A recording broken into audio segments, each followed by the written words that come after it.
January started this year off with a bang that nobody could have seen coming.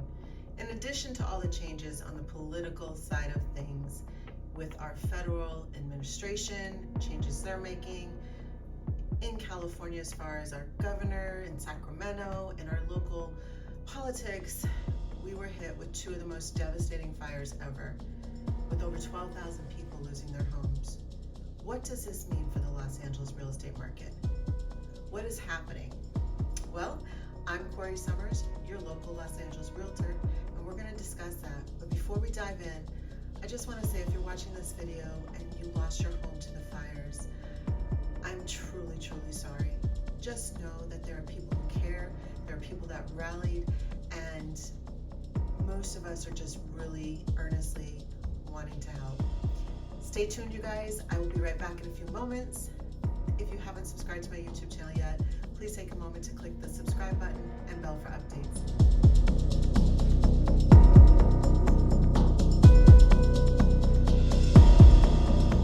Hi everyone, I'm Corrie Sommers, your local Los Angeles Realtor. I am here today to share with you what is happening in our real estate market. 2025 has started up with a massive shakeup on every level, from political, federal government, state government, local, and the massive fires we've just experienced here in Los Angeles.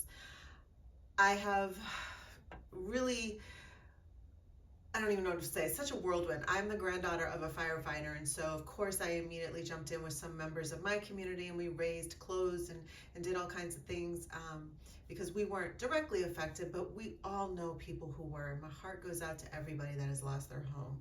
This is such a traumatic experience, and there's so much we can dive into about responsibility and liability, but the reality is if your home is burnt down, you've lost everything. If you had insurance, chances are you were underinsured, or maybe you're one of the fortunate few that was completely insured, and this is just going to be a nice long road to recovery versus those that are going to have to make hard decisions. And by hard decisions, I mean decisions concerning, are you going to be able to rebuild, or you're not going to be able to rebuild? Do you have to move on to another home, and that entire process? So let's talk about the impacts of things here that we're seeing so far in Los Angeles.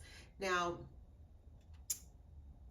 it's kind of interesting because homes have been sitting on the market a bit longer. That's the first thing I want to talk about. But as we go into the 5 statistics and the areas that I cover, you'll see more what I mean by this.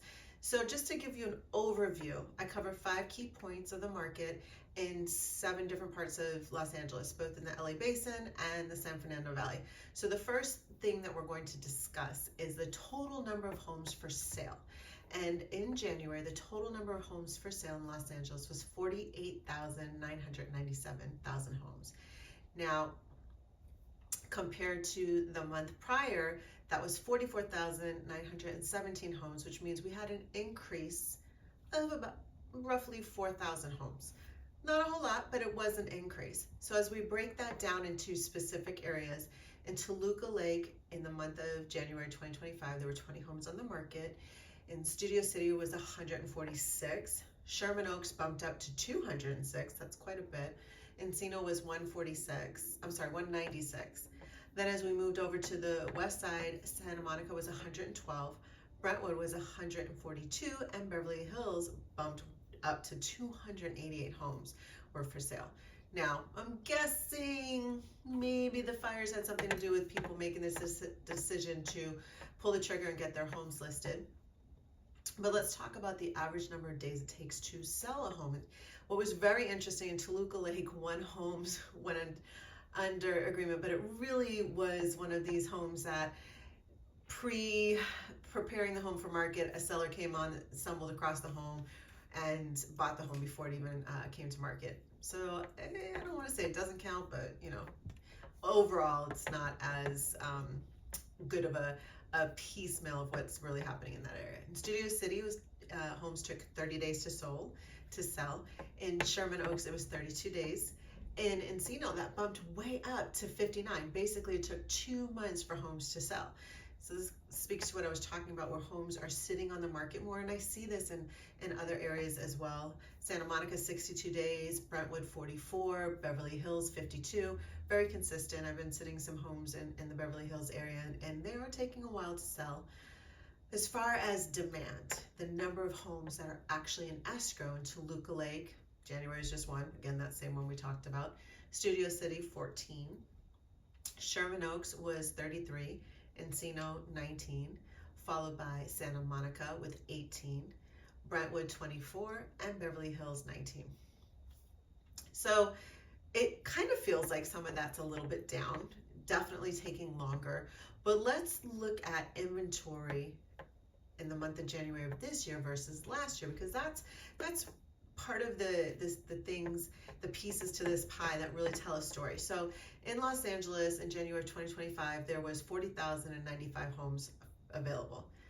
This January, it bumped up to 997,000 homes. That's up 22%. So when we look over to Toluca Lake, last January it was 12, this January 20, that's up 66%. Keep in mind, Toluca Lake is a very smaller part of the city, so much smaller numbers overall. Studio City in 2024, there was 104 homes on the market, followed by last month, which was 146 homes on the market, so that was a bump up of about 40%. Hopping over to Sherman Oaks, last January, it was 142 homes on the market. This January, 206. That's a jump there as well, 24%. Encino in January 2024 was 149 homes. And then this January was 194 homes. That's up 30%. As we look over into Santa Monica, last January was 72 homes. This January, 112. That's up 56%. So that's pretty significant. Brentwood last year was 106 homes. This year was 142, which was up 34%. And then Beverly Hills last January was 220 homes, followed by this January with 288 homes, up 31%. So we are seeing more property come to the market. And just from some property that I'm preparing to list and property that I'm talking to other agents that they're preparing to list, I do believe we're going to see a bit of a surge as we enter our spring market, because there's quite a bit of property that's being prepped to come to market. But let's talk about one of the things that we really look at to see, where's our market heading? Are we in for a slump? Are we in for, telling signs that might indicate there's deals to be made? And that piece of the pie is price reductions. So in January of 2025 in Toluca Lake, there was 4 price reductions, which was about 20% of the area's inventory. In Studio City, there were 20 price reductions, which was 14% of Studio City's inventory. Sherman Oaks was 18 price reductions, which is only 9% of the inventory. Encino had 14 price reductions, only 7% of the inventory. As we move over to the west side in the LA Basin, in Santa Monica, it was 5 price reductions, only 5% of inventory, followed by Brentwood with 4 price reductions, only 3% of the inventory, and Beverly Hills, 4 price reductions, which is basically 1% of the inventory. Now, when we look at what happened in Los Angeles as a whole through the month of January and how many price reductions, there was only 1,081 price reductions, which is less than 2%. So it's kind of interesting, because the month prior we saw more price reductions, but this January, the price reductions really slowed to almost a halt, really. So where are we at? Well, we are slowly starting to see some of the effects of the fire. There's been a rush on rentals, and then not a rush. So depending on who the insurance company is, some people are taking a little longer to find a home. Some people were in a hurry to get that. We are starting to see some sales of lots, both in Altadena and the Palisades. Not a huge rush, because again, as people are going through this process, dealing with insurance, finding out how much they're going to get, how much is going to be covered, looking at what they owe on mortgages, trying to determine, can we rebuild, or do we need to just make a decision to move elsewhere? We're going to see those things unfold over the next 6 months. I am seeing people starting to explore other areas. I mean, the initial thought that most of us had based on feedback in the very beginning was people are going to look for areas that were very similar. So Pacific Palisades, they're going to look at Santa Monica, they're going to look at Brentwood, they're going to look at Beverly Hills, all the way down to Newport Beach. But I'm actually starting to see people look into the San Fernando Valley, in the Valley, like in Studio City, in Sherman Oaks, in Encino. So overall, I think it's too soon to tell exactly where migrations might shift and change, but people are definitely exploring right now, looking at options before they make decisions.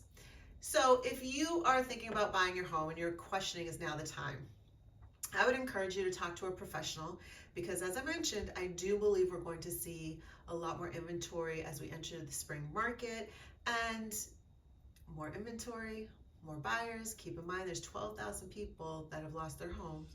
We don't know exactly what percent will be looking for new property, but if, let's just say, a third of them start looking at a new home to purchase instead of rebuilding, then it's going to put more pressure on our market. So if you are thinking of selling, still a good time to sell. If you are thinking of buying, I would encourage you to pick the professional to work with now and come with your game plan that are in alignment with your goals and your time frame, and get working on that. Thank you guys so much for watching. If you have not subscribed to my YouTube channel yet, I want to ask you to take a moment to click the subscribe button and the bell for updates, and